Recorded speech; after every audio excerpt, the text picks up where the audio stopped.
Friends, welcome to my channel Ritu Biswas blog. তোমরা সবাই কেমন আছো? আশা করি সবাই ভালো আছো, আর আমিও অনেকটা ভালো আছি। তো আমি এসেছি বাপের বাড়িতে দুদিন হলো। তো বেলা বাজে এখন একটা, আর আজকের ব্লগটা আমি এখান থেকে কতদিন আর থাকবো, সেই জন্য কালকে হচ্ছে শ্বশুর বাড়িতে চলে যাব। সেহেতু আজকে নিতে আসবে আমার বর। তো ও হয়তো বাড়ি থেকে বেরিয়েও পড়েছে, যেহেতু জামাই মানুষ বাড়ি আসছে, অনেক কিছু আয়োজন করবে শাশুড়িরা। তো সব রেডি করছে, আলু সেদ্ধ করা হয়ে গেছে। পুরো ভিডিওটা তোমরা কন্টিনিউ দেখতে থাকো, আশা করি সবারই ভালো লাগবে। সময়টা ছিল দুপুর টাইম। বাইরে বেরিয়ে এসে দেখি দাদু এখানে বসে বসে ডালিম খাচ্ছে, আর আমাদের গাছেরই ডালিম, আমাদের বাড়ি গাছ আছে। আর এইদিকে বুনু হচ্ছে কলের পাড়ে স্নান করতেছিল, গাবলা ভর্তি জল নিয়ে ওখানে বসে বসে স্নান করতেছিল। এটা দেখে আমার একটু বাচ্চাকালের কথা একটু মনে পড়ে গিয়েছিল। তো আমি এভাবে স্নান করতাম। আর রোদটা কীরকম উঠেছে দেখো, আর উঠানের মধ্যে অনেক কিছু শুকোতেও দেওয়া হচ্ছে, আর পিসে হচ্ছে কল পাকড়ে এসে পরে আমি ঘরে এসে আলু ছুলতে বসে পড়েছি। পিসি বলল যে আলু কটা ছিলে দে, তাড়াতাড়ি হবে। তখন আমি আলু ছিলছি, আর মা এদিকে একটু কাজ করছিল। তারপরে আদা, রসুন, লঙ্কা এগুলো এখন একটু হালকা থেতো করে নিচ্ছি, যেহেতু আমাদের সিঙ্গাড়া বানানো হবে সেহেতু এই মশলাগুলো লাগবে। তো এখানে এসে দেখি তারপরে সবজি বানাচ্ছে, এখানে সিঙ্গাড়ার জন্য সবজি বানাচ্ছে পিসি। আমরা সিঙ্গাড়া খেতে কে কে ভালোবাসি অবশ্যই কমেন্ট করে জানিও, আর আমরা ফার্স্ট টাইম বানাচ্ছি। তারপরে এখানে কিছু বাদাম ভাজা হয়েছিল, ওই সিঙ্গাড়ার মধ্যে দেওয়া হবে, সেজন্য বুনু এখানে বাদামগুলো ছিলে নিচ্ছে। তারপরে বৃষ্টি বৃষ্টি করছিল আকাশে অনেকটাই, তো সেজন্য সবাই যা যা ছিল উঠা তুলে ঘরে রাখা হয়েছে, একটু পরে হয়তো বৃষ্টি আসবে। তারপরে যেহেতু পিঠা বানাবে, মা এখানে আলা চালগুলো মেপে দিচ্ছে, আর এগুলো চাল এখন ভিজাবে, তারপরে গুঁড়ি করতে যাবে। তো এই দেখো চালগুলো ভিজিয়েছে, এখন ভালো করে পরিষ্কার করে ধুয়ে নিচ্ছে, তারপরে যাওয়া হবে ঢেকিতে হচ্ছে চাল করতে। মা আর ঠাকুমা গেছিলো ঢেকিতে চাল করতে, তখন ভিডিওটা করা হয়নি। এখন আমরা খাচ্ছি 3 ভাই বোন মিলে, যে প্রায় 5টা মতো। তো এখন আমরা খেতে বসেছি। হাই,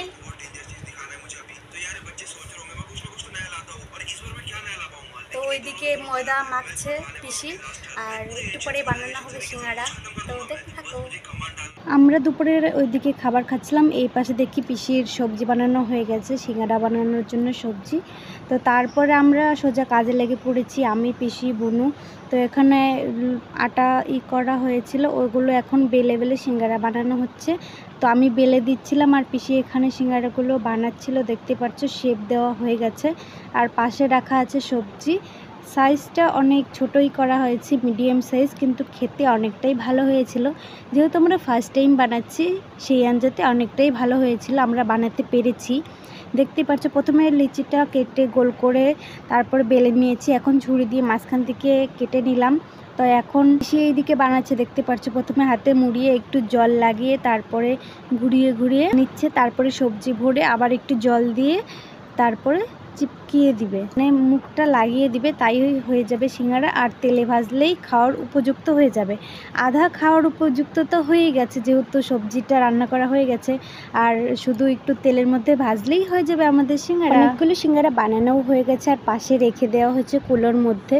আর এইদিকে বোন একটু ভিডিও করে নিচ্ছিল, আর আমি লেচিগুলো কেটে কেটে দিচ্ছিলাম, আর পিসি শুধু বানাচ্ছিল। তো গাইস, এই দেখো আমরা এখন সিঙ্গাড়া বানাচ্ছি, ছোট ছোট সিঙ্গাড়া। কে কি খাবে চলে এসো, কাটি। এই দেখো কতগুলো বানানো হয়েছে, এগুলো এখন তেলে ভাজা হবে। তো কে কে খাবে চলে এসো। তারপরে সব সিঙ্গাড়া একবারে বানিয়ে রেখে দেওয়া হয়েছিল কুলোর মধ্যে। তো তারপরে উনানটা জ্বালিয়ে তারপরে হচ্ছে তেল গরম করে এখন ছেড়ে দেওয়া হচ্ছে গরম তেলের মধ্যে সিঙ্গাড়াগুলো, আর অনেকগুলো ভাজাও হয়েছে, দেখতে পাচ্ছো গাবলার মধ্যে রেখে দেওয়া হয়েছে। আর ফুটন্ত তেলে কি সুন্দর দেখতে পাচ্ছো ভাজা হচ্ছে, পিসে এখানে সিঙ্গাড়া ভাজছে। তো এখন হচ্ছে নামিয়ে নেওয়া হবে, যেহেতু অনেকটাই হয়ে এসছে। আর এইদিকে দাদু খাচ্ছিল, খাওয়ার ভিডিওটা আমি করতে পারিনি, যেহেতু দাদু মাঠের থেকে এসেই খাচ্ছিল সিঙ্গাড়াগুলো, হাত পা ধুয়ে, অতটাও ভালো ছিল না, তো কাদা টাদা লেগেছিল, সেজন্য আমি তুলিনি। তো এদিকে সুন্দর সুন্দর করে সিঙ্গাড়াগুলো ভাজা হচ্ছিল, আর যেইটুকু সিঙ্গাড়ার আলু বেঁচেছিল ওই আলু দিয়ে হচ্ছে আলুর চপও বানানো হয়েছিল, যেটা খেতে অসাধারণ হয়েছিল। আর দেখো সিঙ্গাড়াগুলো কত সুন্দর লাগছে দেখতে। তারপরে রাত হয়ে গেছিলো ওই সিঙ্গারা বানাতে বানাতে। তারপরে এইদিকে আমার ঠাকুমা গুঁড়ি কুটে চলেও এসেছিলো। তারপরে গুলা গুলিয়ে তারপরে এখন পিঠে বানানো শুরু করে দিয়েছি। পিঠে বানাচ্ছে আমার ঠাকুমা। আর তোমরা কিভাবে পিঠে বানাও অবশ্যই কমেন্ট করে জানিও। আর যারা শহরে থাকে তারা হয়তো উনানে বানায় না। আর এইদিকে দুধে ভিজাবে পিঠাগুলো, আর এইদিকে সিঙ্গারা আর চপগুলো রেখে দেওয়া হয়েছে, দেখতেই পারছো।